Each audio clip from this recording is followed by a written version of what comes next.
Helvi dari Fakultas Keperawatan Universitas Airlangga. Dan kali ini aku berkesempatan untuk mengunjungi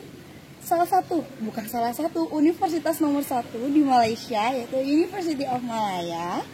Dan saat ini aku sedang menjalani program pertukaran pelajar di Faculty of Medicine University of Malaya.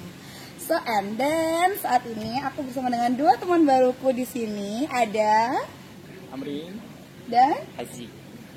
Oke, jadi mereka ini adalah apa? Mereka adalah pelajar foundation. Jadi kalau di kita itu kan setelah lulus dari SMA itu kita langsung ya ujian masuk perguruan tinggi, entah itu kalian melalui SNMPTN, SBMPTN ataupun mandiri. Nah, kalau di sini programnya itu beda, di mana mereka harus masuk ke. Kalau di Indonesia kan dia macam dari SMR boleh pergi ke degree kan. Yes. Jadi kalau di Malaysia ni, sama dengan SMR tapi namanya SPM. Lepas SPM tu, daripada sekolah menengah tu, kita akan pergi ke ada banyak cabang lah. Ada yang diploma, ada foundation dengan matrikulasi. So tiga ni macam pra-university lah, pra-university. Jadi daripada pra-university tu baru boleh masuk degree. Oke. Nah, untuk sistemnya sendiri di foundation kalian itu apakah kalian harus belajar terus-menerus dengan pelajaran yang pernah kalian pelajari di SPM atau ada materi baru yang kalian harus pelajari dan akan di ujian? Macam ni. Asas ni ada banyak. Kalau Universiti Malaya ni, dia kebanyakannya ada subjek-subjek yang pernah belajar ke sekolah lah. Macam biologi, fizik, kimia, kita akan belajar benda tu lah. Kalau ada juga universiti lain macam UIA, dia dah ada terus ke asasi tu, contoh asasi perubatan. Apa ni? Ada pertiga macam dia dah khususkan dah. Macam Universiti Malaya ni, dia macam untuk orang yang macam tak tahu lagi nak tuju. Kami ni general. Jadi bila habis tu boleh masuk mana-mana. Ada hayat dengan fizikal. So yang hayat ni macam nak doktor lah sebab ambil bio. Kalau fizikal ni ambil fizik. Macam tu. Nah untuk menentukan kalian bisa masuk di fakulti-fakulti yang ada di University Malaya ini berdasarkan apa? Skor kalian atau yang lainnya? Skor. Semakin tinggi skor kalian akan semakin mendapatkan fakulti yang bagus atau macam mana? Atau kalian pilihannya semakin lebih banyak? Betul lah itu. Bergantung pada grade ataupun nilai yang kita dapat lah daripada peperiksaan. Nah, untuk tadi kan kalian sistemnya di foundation ya. Dan pasti kalau foundation itu tidak semua bisa masuk langsung gitu, atau misalnya seperti ini. Dari 100 orang, apakah semuanya akan masuk di University Malaya ini atau akan ada yang gagal atau tak masuk di university? Sebelum masuk University Malaya Foundation ni, kita ada sistem dia. Sistem dia macam kena ikut apa? Dah pilih universiti mana nak.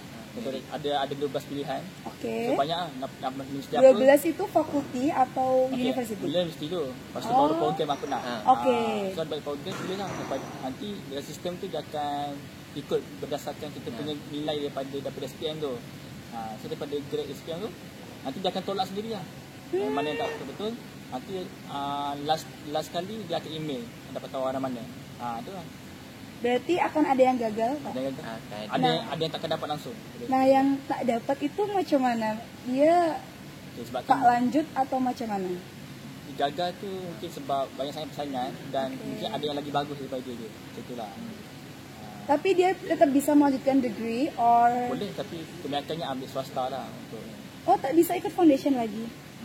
Dia boleh pergi benda lain. Jadi kan tiga, foundation, matrikulasi dengan diploma. Dengan poli. Tahu politeknik. Tahu, di kita juga ada politeknik. Situ lah. So banyak situ lah. Tapi ada juga yang pilih tu tapi dia tak dapat juga. Jadi foundation ini tuh khusus bagi mereka yang mau mengambil university. Di luar itu mereka boleh mendaftar sendiri atau macam mana? Boleh boleh memasukkan data sendiri untuk mendaftar. Kalau kalian kan tinggal memilih kan dari foundation itu kan akan diberi pilihan. Nah, jika yang gagal itu mereka harus daftar sendiri. Daftar dia ada. Kalau masih lepas habis foundation macam mana? Ya. Masih gini. Lepas foundation kita ada dua sistem lah. Daripada Universiti Malaya dengan kat luar. So sama juga macam yang SPM tu, dekat luar kat. So kita ambil pilih universiti mana nak dengan program yang mana nak. Jadi pilihlah mana kita nak lepas yang degree tu, so boleh pilih. So kan mesti bayar. Dia macam namanya autonomi lah. Dia macam terus boleh masuk ke, tapi kena pilih program apa nak.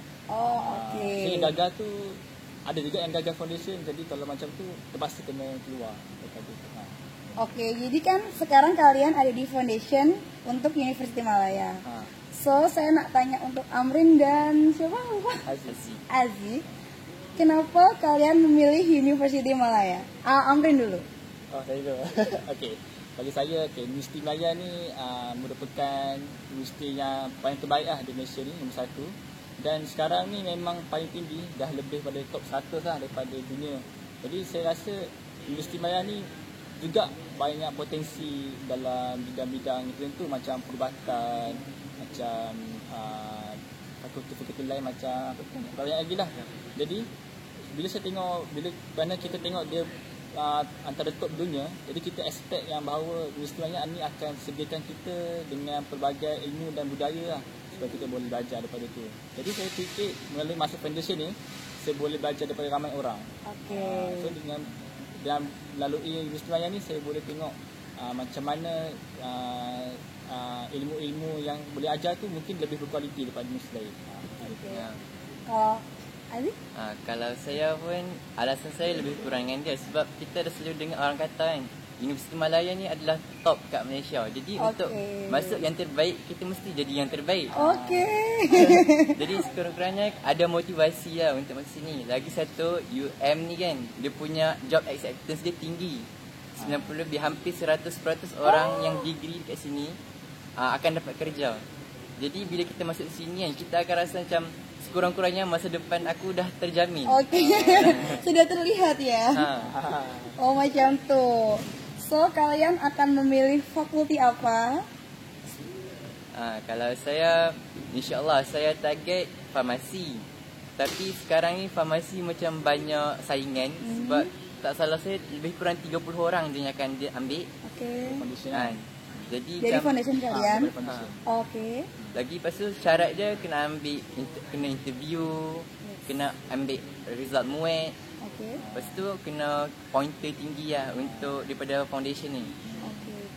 Kalau kamu?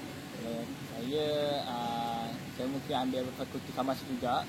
Tapi setakat ni saya masih lagi mencari pilihan banyak sebab perubatan, saya minat perubatan tapi tak tahu ke mana nak ambil kerja.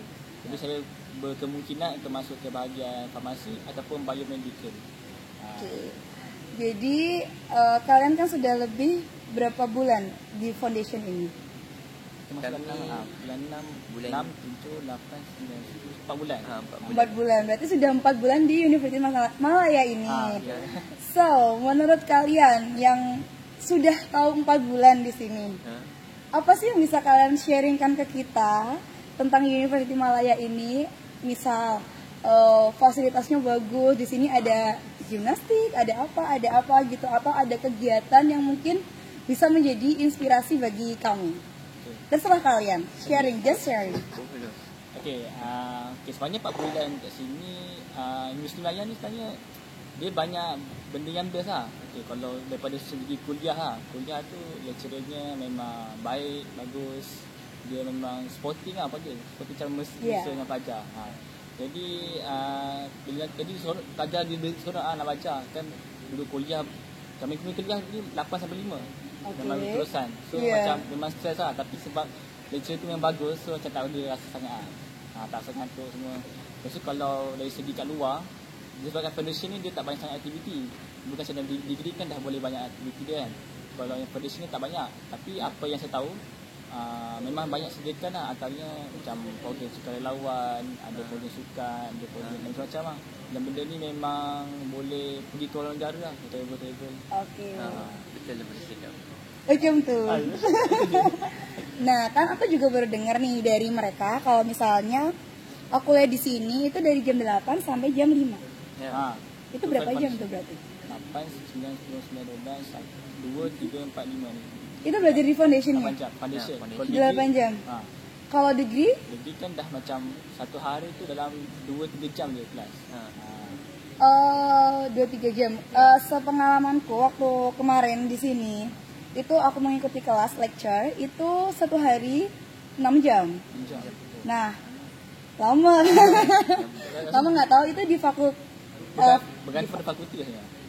Iya, mungkin itu bergantung sama fakulti juga ya. Kalau kalian kan juga akan mengambil perubatan ini kan, berarti rata-rata mungkin juga sama karena untuk di perubatan sendiri kan materi yang harus dipelajari itu kan banyak dan berhubungan dengan makhluk hidup. Betul. Iya kan? Nah, bedanya itu kalau di kita itu kuliah 1 hari itu hanya 2 jam. Just 2 jam. Lepas tuh kita boleh melakukan aktivitas apapun di organisasi boleh, terus atau mengerjakan tugas atau apalah terserah kalian melakukan kegiatan yang bermanfaat ataupun kalian bekerja lepas kuliah. Ada juga. Boleh juga di sini. Tapi foundation tak sempat lah. Oh iya, karena kalian harus belajar. Nah, dengan jarak atau waktu belajar yang berbeda itu, menurut kalian apakah akan mempengaruhi dari kualitas degree dari Indonesia dan dari Malaysia? Apakah kita akan ada perbedaan? Misalkan di saya kan belajar sehari cuma 2-3 jam gitu. Di kalian belajar itu 5-6 jam untuk degree. Nah, menurut kalian apakah itu akan mempengaruhi lulusan nantinya? Gitu.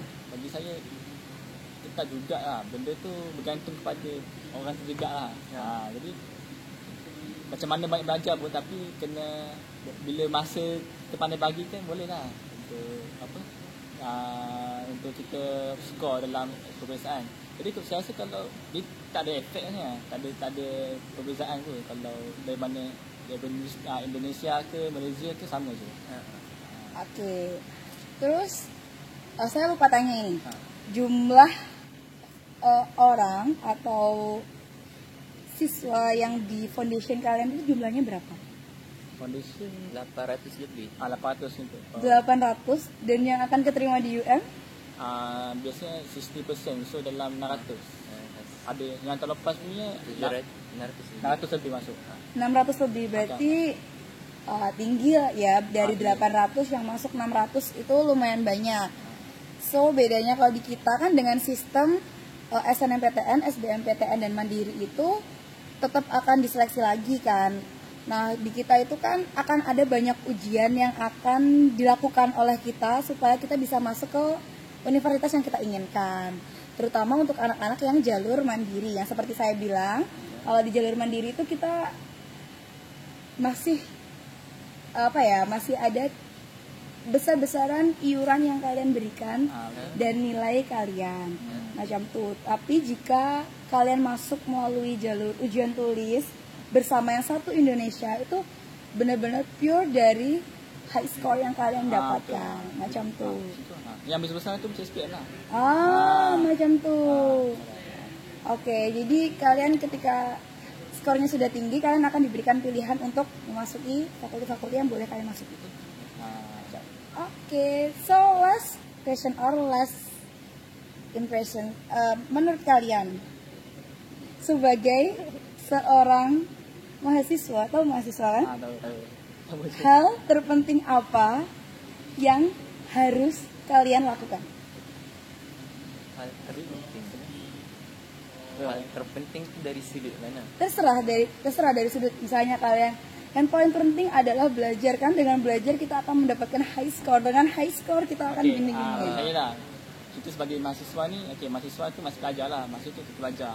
Tetapi dalam industri ni, ini adalah sebagai satu medium ataupun satu tempat di mana kita nak membina diri kita, untuk bina pengalaman, bina networking, bersama dengan orang lain.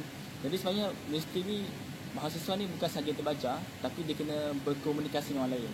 Macam sekarang ni Jadi benda ni pun salah satu objektif universiti kita masuk. Jadi kita kan belajar, duduk buku, tulis tak. Kita baca tapi kita cek pengalaman. Pengalaman tu paling penting. Baca tu kan boleh. Itu saya rasa paling penting. Mahasiswa ni kena ada pengalaman dan kena ada belajar. Kalau skor tinggi macam mana tapi tak ada pengalaman, tak ada juga. Sebab kerja kan ada pengalaman. Kalau menurutmu? Kalau saya rasa mahasiswa sekarang ni kena pandai menguruskan masa. Sebab kami untuk student asasi, kami ada satu kerja ni namanya tutorial. Tutorial ni. Cari assignment lah. Cari assignment. Tapi dia macam tak pernah habis. Bila kami habis, dia akan dapat baru. Bila habis, dapat baru. Bila habis, dapat baru. Kurang aja. Jadi bagi saya kan kami punya jadual dah pack. Jadi kena pandai uruskan masa. Kalau tak, nanti tutorial tak siap. Lepas tu assignment semua tertinggal nanti. Lepas tu ada kuis semua nanti tak reti jawab kan. Sebab tak buat macam tu. Okay, lepas tu apa lagi? Saya mau tanya, seberapa penting bahasa Inggris menurut kalian? Kat sini, kalau Malaysia ni sekarang, bahasa Malaysia tu memang bahasa Melayu tu bukan bahasa kebangsaan kan. Tapi tapi kebanyakan di sini, kebanyakan kat mana pun semua pakai bahasa Inggeris untuk berkomunikasi. Biasanya dalam pekerjaan, pendidikan pun dalam bahasa Inggeris. Jadi sebenarnya bahasa Inggeris kat sini memang penting juga. Memang semua akan dilatih bahasa Inggeris. Jadi kalau siapa yang macam tertinggal dengan bahasa Inggeris memang agak terbelakang. Tapi sebenarnya bahasa Melayu tu tetap digunakan untuk bercakap lah. Jadi bahasa Inggris adalah bahasa yang penting digunakan dalam kehidupan sehari-hari, tapi juga tak meninggalkan bahasa Melayu sebagai bahasa kebangsaan. Macam tu Dr. Fahri cakap, memantapkan bahasa MDI macam memperkasakan bahasa Melayu, memantapkan bahasa Inggeris itu lah. Oke, jadi kalau saya boleh memberikan gambaran untuk selama saya belajar di Universitas Malaya ini, saya menggunakan bahasa Inggris. Jadi untuk lecture, untuk kita bernegosiasi dengan orang lain, focus group discussion, kita akan menggunakan bahasa Inggris. Dan kebanyakan memang ketika saya berada di luar kampus pun akan menggunakan bahasa Inggris. So itu sepertinya harus kita tingkatkan di fakultas kita terutama untuk meningkatkan penggunaan bahasa Inggris, supaya kita bisa menjamah dunia, ya kan? Kita bisa lebih banyak berkomunikasi dengan orang lain dan bertukar ilmu dengan orang lain. Bahasa internasional. Yes, bahasa internasional. Jadi buat kalian yang ngerasa, aduh bahasa Inggris kok susah banget sih, aduh bahasa Inggris kok nggak bisa dipelajari sih, itu karena tidak membiasakan diri. So kalian harus membiasakan mulai dari sekarang. Oke, terima kasih buat informasi yang udah kalian berikan. So semoga bermanfaat untuk saya dan teman-teman saya di Indonesia. Dan buat kalian yang ingin mengetahui lebih lanjut mengenai apa sih bagaimana sistem pendidikan di Malaysia, saya akan membuatkan video berpart di mana saya akan menjelaskan masing-masing skema dari perkuliahan yang ada di Universitas Malaya terutama. So buat kalian yang ingin tahu, jangan lupa untuk terus lihat channel YouTube saya. So dadah, terima kasih semuanya, terima kasih. Assalamualaikum warahmatullahi wabarakatuh.